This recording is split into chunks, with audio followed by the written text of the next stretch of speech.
एक मुलाकात ऐसी शख्सियतों के साथ जिन्होंने दिया है अपने जीवन को एक नया मुकाम। रूबरू कराएंगे ऐसी कुछ हस्तियों के साथ एक खास शख्सियत के साथ मुलाकात जयदेव पटेल के साथ नंबर 1 इंडिया न्यूज पर। नमस्कार व्यूअर्स, मैं जयदेव पटेल और आप देख रहे हैं नंबर 1 इंडिया न्यूज। आपका एक बार फिर स्वागत है एक खास शख्सियत के साथ मुलाकात प्रोग्राम में। आज हम बात करेंगे गोवा पुलिस की तरफ से सत्यापन जो अभियान चलाया गया किराएदारों को लेकर, इसके क्या मायने हैं और इसी के साथ ही गोवा में जाने वाले पर्यटन खुद को कैसे सुरक्षित महसूस करें, इसको पुलिस कैसे सुनिश्चित कर रही है। इन्हीं तमाम मुद्दों पर बात करने के लिए हमारे साथ खास सामान है गोवा पुलिस के पुलिस महानिदेशक आलोक कुमार। आलोक कुमार जी, आपका बहुत बहुत स्वागत आज हमारे प्रोग्राम में।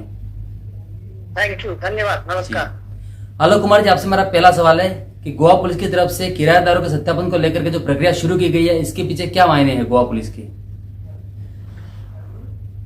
टेनेंट वेरिफिकेशन और सर्वेंट या डोमेस्टिक हेल्थ वेरिफिकेशन कहना चाहिए जी। ये एक इम्पोर्टेंट टूल है और हर स्टेट पुलिस इसको करती है। उसका कारण ये है कि जो पॉपुलेशन बाहर से आती है काम करने के लिए या नौकरी करने के लिए, तो उनकी पृष्ठभूमि कैसी है। ऐसा तो नहीं है कि आपराधिक पृष्ठभूमि के लोग आके और यहाँ पे फिर काम करें किसी किस्म का, चाहे नौकरी करें और साथ में अपराध में लिप्त हो जाए। तो इसकी रोकथाम के लिए ये जो स्टेट पुलिस है, लोकल पुलिस है, थाने की पुलिस है, वो इस टूल का इस्तेमाल करती है, टेनेंट वेरिफिकेशन और डोमेस्टिक हेल्थ वेरिफिकेशन का। गोवा पुलिस भी बहुत ही मुस्तैदी और कायदे से इस काम को अंजाम दे रही है। अभी तक इस साल अगर देखें तो 1,86,000 से ज्यादा टेनेंट्स के वेरिफिकेशन फॉर्म हम लोग ले चुके हैं और बाकायदा उसकी वेरिफिकेशन भी जो गृह मंत्रालय का एक बहुत ही महत्वपूर्ण प्लेटफॉर्म है, CCTNS, crime and criminal tracking and networking system, जो पूरे हिंदुस्तान के हर एक पुलिस स्टेशन को आपस में जोड़ता है। सब जगह का डेटा बैंक जो है वो उसको एक ही प्लेटफॉर्म पे साझा किया जाता है।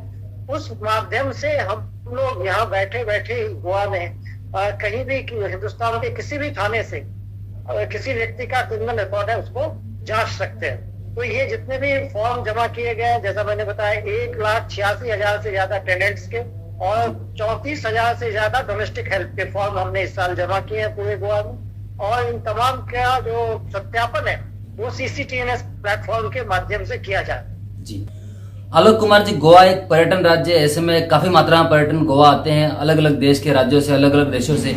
ऐसे में पर्यटन जो गोवा आते हैं वो अपनी सुरक्षा खुद की जो है वो महसूस कर सकें, इसको गोवा पुलिस कैसे सुनिश्चित कर रही है? गोवा एक बहुत ही सेफ डेस्टिनेशन है और एज ए सेफ डेस्टिनेशन इसकी रेपुटेशन पूरे हिंदुस्तान में, पूरे विश्व भर में है।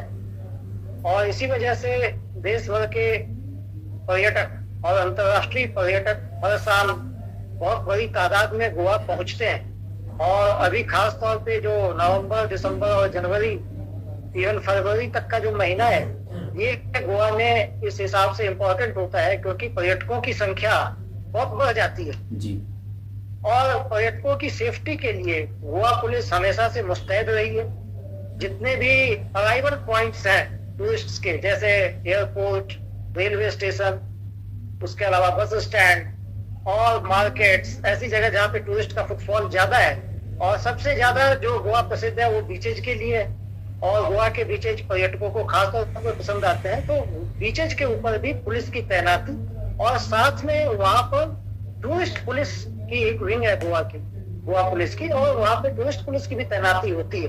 और वो साथ में जो दूसरे स्टेक होल्डर्स हैं, जैसे टूरिज्म डिपार्टमेंट है और बाकी जो म्युनिसिपैलिटी है, विलेज पंचायत है, या कि रेस्क्यू करने के लिए दृष्टि नाम की संस्था है जो बीचेज पे लोगों की रेस्क्यू के लिए होती है, अगर कोई ड्राउनिंग का केस हो जाए या कोई और मुसीबत में फंस जाए ऐसे। तो उन सब के साथ मिलकर टूरिस्ट पुलिस बीचेज के ऊपर भी तैनात रहती है। और मैं आपको बताऊं कि शायद ही कोई ऐसा दिन जाता है जिस दिन बहुत सारे टूरिस्ट्स की अलग अलग तरीके से गोवा पुलिस मदद नहीं करती हो। और इसको हम सोशल मीडिया पे भी साझा करते हैं। जो हमारे लोग अच्छा काम करते हैं उनको इनाम भी देते हैं ताकि उनका हौसला भी बना रहे। और इसके अलावा अगर आप देखें तो एक समस्या जो टूरिस्ट को आती है वो टाउट्स की आती है। जी। भाई टाउट्स आते हैं और वो टाउट्स जो है उनको ठग सकते हैं या कोई और भी उनके साथ अपराध कर सकते हैं। तो टाउटिंग के अगेंस्ट गोवा पुलिस लगातार काम करती है। अभी इस साल लगभग 500 मुकदमे हम टाउट्स के खिलाफ अभी तक दे चुके हैं। इसके अलावा जो ऐसे अनऑथराइज्ड वेंडर्स हैं, बेगर्स हैं, हॉकर्स हैं, ये भी कई बार न्यूसेंस क्रिएट करते हैं। तो इस साल अभी तक लगभग 1300 केसेज हमने ऐसी एक्टिविटी के खिलाफ लिया है और खासतौर पे नॉर्थ गोवा पुलिस ने ये एक्शन लिया है।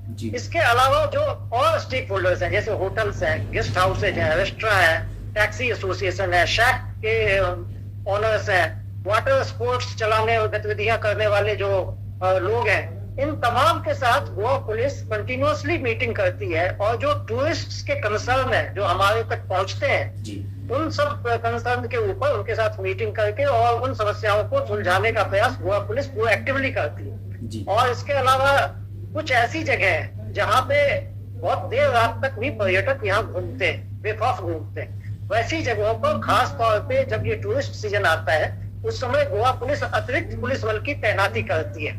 और खास जैसे बागा बीच है, कलंगुट बीच है, उधर अंजुना है, ये वैसे इलाके हैं जहाँ पे नाइट टाइम में भी कंटिन्यूअस टूरिस्ट का आना जाना लगा रहता है और उन जगहों पर हम अतिरिक्त पुलिस बल भी तैनात करते हैं। जी आलोक कुमार जी, आज की तारीख में अगर हम बात करते हैं तो सोशल मीडिया कहीं न कहीं इतनी तरीके से एक्टिव हो गया है कि जिसमें क्राइम को लेकर के हो या फिर किसी विवाद को एक बड़ा चढ़ा के शो करना हो, तो ऐसे में गोवा पुलिस सोशल मीडिया किस तरीके से मॉनिटरिंग कर रही है ताकि आने वाले समय में जो पर्यटन जो आ रहे हैं या किसी प्रकार की गलत जो गतिविधि है वो ज्यादा नहीं फैले, इसको लेकर के? ये सोशल मीडिया एक इतना इम्पोर्टेंट हिस्सा हो गया है हम लोगों के जीवन का, क्योंकि हर तरह के पोस्ट उस पे आते रहते हैं। कई जेन्युइन पोस्ट होते हैं, कई बार कुछ ऐसी पोस्ट होती है जो भ्रामक जानकारियां भी फैलाती हैं। तो इन तमाम चीजों के ऊपर एज लॉ इन्फोर्समेंट एजेंसी निगाह रखना आवश्यक है और गोवा पुलिस भी इसके लिए एक सोशल मीडिया मॉनिटरिंग सेल बाकायदा हमारे पास है, जिसको एक सुपरिंटेंडेंट ऑफ पुलिस लेवल के अधिकारी हेड करते हैं। और हमारे पास DRDO के द्वारा डेवलप किया हुआ एक टूल है, एक सॉफ्टवेयर है, जिसकी मदद से हम गोवा से रिलेवेंट जो भी सोशल मीडिया पोस्ट किसी भी प्लेटफॉर्म पे आते हैं उनको मॉनिटर करते हैं। और जब भी हमें लगता है कि किसी पोस्ट के ऊपर कोई एक्शन लेना चाहिए तो जो हमारी कंसर्न यूनिट है, जैसे पुलिस स्टेशन है, डिस्ट्रिक्ट्स है, या क्राइम ब्रांच है, या ट्रैफिक पुलिस है, या स्पेशल ब्रांच है, या नार्कोटिक्स सेल है, तो इन तमाम जो हमारे यूनिट्स हैं उनको हम ये पोस्ट रेफर करते हैं ताकि उस पर मुनासिब और प्रॉपर लीगल एक्शन जहाँ बनता है वो लिया जा सके। और जहाँ पे हमें लगता है कि कोई ऐसी पोस्ट है जो कि सही जानकारी नहीं दे रही है या जिसकी वजह से कोई और भी होने का अंदेशा है, तो वहाँ पे हम उसका खंडन भी करते हैं और बाकायदा वो सही जो जानकारी है वो भी सोशल मीडिया प्लेटफॉर्म पर डालते हैं ताकि लोग उस जो भी भ्रामक पोस्ट है उसके उसमें ना फंसे। जी आलोक कुमार जी, आपसे मेरा एक आखिरी सवाल है कि देश में बढ़ते साइबर क्राइम को टारगेट करते हुए कहीं न कहीं उस पर लीगल कार्रवाई की जाए, इसको लेकर गोवा पुलिस किस तरीके के नवाचार कर रही है? साइबर क्राइम एक और ऐसा क्षेत्र है जिसपे लगातार लॉ एनफोर्समेंट एजेंसीज को काम करना चाहिए अब मजबूत होने के लिए, क्योंकि वहाँ पे साइबर स्पेस में क्राइम कंटिन्यूअसली पिछले सालों में बढ़ता गया है और उसकी रोकथाम के लिए हमें खुद को मजबूत बनाना बहुत जरूरी है। एक मजबूत संस्थागत ढांचा अगर पुलिस बल के अंदर होगा तब हम इस चुनौती को ढंग से निपट सकते हैं। और इसीलिए हमने साइबर यूनिट की स्ट्रेंथ पिछले 4 महीने में डबल से ज्यादा की है। पहले इसकी स्ट्रेंथ करीब 25 के आसपास थी, आज की तारीख में हमने उसमें 57 लोगों की तैनाती की है और ये सब लोग वो हैं जो साइबर क्राइम से निपटने में भली भांति ट्रेनिंग पाए हुए हैं, कुशल है और दक्ष। दूसरा गृह मंत्रालय की एक टास्क फोर्स है जो कि I4C के नाम से जानी जाती है। ये नेशनल लेवल की टास्क फोर्स है और साइबर क्राइम से लड़ने के लिए ये बनाई गई है और ये बहुत ही अत्याधुनिक किस्म की टास्क फोर्स है। तो हमने I4C को रिक्वेस्ट किया था और सितंबर के महीने में उन्होंने हमारे 800 गोवा पुलिस के सदस्यों को साइबर क्राइम की बारीकियां समझाई, कैसे इसको इन्वेस्टिगेट करना चाहिए, कैसे इसका मुकाबला करना चाहिए। तो हमारे 800 लोग उस ट्रेनिंग को सितंबर में पा चुके हैं। इसके अलावा पुलिस स्टेशन के लेवल पे भी एक छोटे से साइबर क्राइम से निपटने के लिए टास्क फोर्स का गठन किया गया है हर थाने के अंदर में, जहाँ पे वो अगर थाने के अंदर कोई शिकायत आती है तो वहीं पे उसको रजिस्टर करके और उस पे जो भी कार्रवाई है उस पे वो कर सके। इसके अलावा एक बहुत इम्पोर्टेंट जो हम लोगों ने काम किया है वो है साइबर स्पेस के अंदर में बहुत गलत किस्म की भी चीजें आती रहती हैं, जिसको उस साइबर स्पेस से हटाना भी आवश्यक होता है। तो इसके लिए एक आईटी एक्ट में 79(3)(b) क्लॉज है, जिसके तहत इस तरह की जो भी सामग्री है उसको हटाने के लिए अधिकारी को, जो भी स्टेट गवर्नमेंट है वो किसी अधिकारी को तैनात करती है और वो उसके पास ये पावर होती है, ये इख्तियार होता है कि वो उस सामग्री को वहां से हटाने के लिए जो भी सर्वर है उसको रिक्वेस्ट कर सकता है, जो भी सर्वर ऑन करते हैं उनको रिक्वेस्ट कर सकता है, या कोई जो पोस्ट है जिस प्लेटफॉर्म पर उसको होस्ट किया गया उस पोस्ट को, उस प्लेटफॉर्म को भी हम रिक्वेस्ट कर सकते हैं। तो इसके लिए अभी हाल ही में मैं गोवा सरकार का धन्यवाद करना चाहूंगा कि उन्होंने एसपी साइबर क्राइम को नोडल ऑफिसर तैनात कर दिया है। इसलिए अब हमारे एसपी साइबर क्राइम के पास ये पावर है कि इस तरह की सामग्री को वो हटवा सके। एक बहुत इम्पोर्टेंट जो हमेशा अगर साइबर क्राइम से लड़ने की बात करें तो उसमें जो नागरिक है, आम नागरिक, उनकी जागरूकता बहुत अहम है। अगर वो जागरूक होंगे खतरों को लेकर तो उनके साथ कोई क्राइम नहीं। ये क्योंकि शुरुआत वही होती है जब हमारे लोग, हमारे जो शहरी हैं, सिटीजन्स हैं, उनको ये मालूम नहीं होता कि एक्चुअली उनके साथ साइबर क्राइम की घटना हो रही है। उनको कोई कॉल आती है मान लीजिए और उनको धमकाया जाता है कि साहब आपके पार्सल में ड्रग है और आपको हम अरेस्ट कर देंगे या आपके खिलाफ वारंट जारी कर देंगे, या आपके आधार के साथ आपके बैंक अकाउंट के आधार पे कोई मनी लॉन्ड्रिंग हो रही है इसलिए आपको अरेस्ट किया जाएगा। इस तरह से और भी बहुत तरीके हैं ये साइबर क्राइम के। तो हमारे जो सिटीजन्स हैं उनको ये मालूम नहीं होता है कि ये एक्चुअली उनके साथ फ्रॉड हो रहा है। तो इसलिए उनको जागरूक करने के लिए एक बड़े पैमाने पर honourable chief minister Goa Shri Pramod Sawant ji की प्रेरणा से हम लोगों ने एक अभियान चलाया और उस अभियान के बहुत सारे पहलू हैं।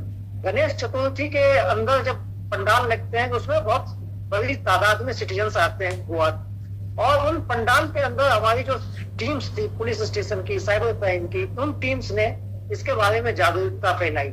इसके अलावा 400 से ज्यादा जो स्कूल्स के कंप्यूटर टीचर्स हैं पूरे गोवा में, अलग हर स्कूल के जो अंदर कंप्यूटर टीचर्स हैं, जो एजुकेशन डिपार्टमेंट के स्कूल्स हैं, उनके टीचर्स को साइबर क्राइम की हमारी टीम ने ट्रेन किया है ताकि वो जो बच्चे हैं और जो बाकी टीचर्स हैं उनको भी ये बता सके कि किस तरीके से साइबर क्राइम से बचा जा सकता है, क्योंकि वो भी एक जागरूकता फैलाने का अहम माध्यम है। और इसके अलावा हमने कॉलेज के 167 स्टूडेंट्स को एज ए वॉलंटियर अभी चिन्हित किया है। उनको हम ट्रेन करेंगे जागरूकता फैलाने के लिए ताकि गोवा में अलग अलग प्लेटफॉर्म के ऊपर उनकी हम सर्विसेज ले सकें। इस तरीके से, और आप देखें जो हमारे सोशल मीडिया प्लेटफॉर्म जितने भी गोवा पुलिस के हैं, चाहे फेसबुक है या ट्विटर है या इवन हमारा एक व्हाट्सएप चैनल है, एक यूट्यूब चैनल है, उस पर साइबर क्राइम से बचने के लिए जागरूकता का जो मटेरियल है वो कंटिन्यूअसली हम डालते रहते हैं ताकि जो सिटीजन्स हैं वो जान सके, अवेयर हो सके। और ऑब्वियसली प्रिंट मीडिया और इलेक्ट्रॉनिक मीडिया का भी हम इस्तेमाल करते हैं, एज ए पार्टनर उनको साथ में हम लेते हैं ताकि उनके माध्यम से भी हम लोगों को आगाह कर सके। हमारा टारगेट ये है कि गोवा में जो रोज साइबर क्राइम में जितनी रकम जा रही है उसको, और जितने विक्टिम रोज गोवा में साइबर क्राइम के हो रहे हैं, कैसे हम उनकी तादाद घटा सके। और इसके ऊपर इस तरीके से एक मल्टी डायमेंशनल अप्रोच के साथ गोवा पुलिस कंटिन्यूअसली काम कर रही है और हमें उम्मीद है कि हम इसकी रोकथाम में सफल जी। आलोक कुमार जी, आपने हमारे लिए समय निकाला और महत्वपूर्ण जानकारी हमारे साथ साझा करी, उसके लिए आपका बहुत बहुत धन्यवाद। थैंक यू, धन्यवाद।